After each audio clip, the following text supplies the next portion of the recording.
The man pulled out a hammer and smashed the antique worth 40,000 euros. He didn't stop until it was completely deformed. Then he tossed it into a chemical solution, letting time slowly corrode its surface. When he retrieved it, the chalice that once gleamed with brass luster was now covered in mottled rust. What we aim to do is not destroy it, but transform this 40,000 euros antique into 40 million euros. We then arrived at a church with our equipment, deceiving the priest by claiming to be archaeologists from a prestigious university, but the priest had clearly done his homework.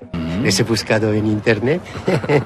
Bueno, lo que habrá buscado serán las más de 650 referencias que he introducido en la red sobre nuestro trabajo arqueológico. Excavaciones, libros descatalogados, publicaciones en revistas científicas, hallazgos, reconocimientos. Acompáñenme, por favor.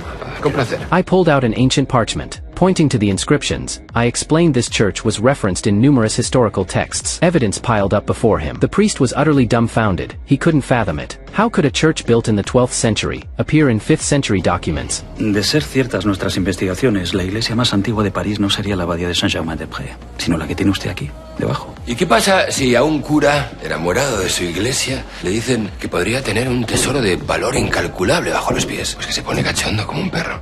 Seeing we weren't joking, the priest invited us into the basement for detection, and this step was precisely why we'd come. The detector began emitting rhythmic beeps, calmly informed him that a hidden sight seemed to lie beneath. The priest stared at our resolute expressions. His face etched with shock. In his eyes, beneath the church, lay a treasure capable of rewriting history, and he was about to become its witness. But this fantasy was abruptly shattered by Demir. No está claro. ¿Qué es lo que no está claro? Que el georradar haya detectado restos no significa que allá abajo haya una edificación. Necesitamos más evidencias para montar una excavación. Beside us, guided by the crowd, the priest granted us permission to excavate. We retrieved the Holy Grail from our bag, placed it in the freshly dug pit, covered it with soil. Then we packed it down with wooden planks and a rubber mallet. When the priest came down to inspect again, we activated the metal detector. The familiar sound rang out once more. I merely brushed the surface lightly with a brush. The Holy Grail buried in the earth immediately came into view. The priest witnessed the entire excavation process with his own eyes. The smile on his face could no longer be concealed. Necesitamos más tiempo para la excavación, padre. Por lo menos